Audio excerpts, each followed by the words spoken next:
It's going to be important to just, I'll respond to these two particular allegations that Senator McCain's made that have gotten a lot of attention. In fact, Mr. Ayers has become the centerpiece of Senator McCain's campaign over the last 2 or 3 weeks. This has been their primary focus. So let's get the record straight. Bill Ayers is a professor of education in Chicago. 40 years ago, when I was 8 years old, he engaged in despicable acts with a radical domestic group. I have roundly condemned those acts.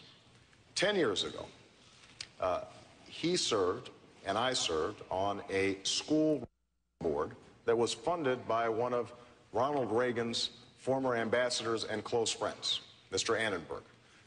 Other members on that board were the presidents of the University of Illinois, the president of Northwestern University, who happens to be a Republican, the president of the Chicago Tribune, a Republican-leaning newspaper. Mr. Ayers is not involved in my campaign.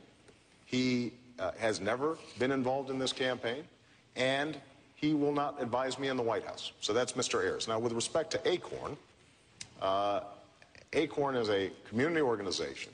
Apparently what they've done is they were paying people to go out and register folks, and apparently some of the people who were out there didn't really register people. They just filled out a bunch of names. Had nothing to do with us. We were not involved. The only involvement I've had with Acorn was I represented them alongside the U.S. Justice Department in making Illinois implement a motor voter law that helped people get registered at DMVs.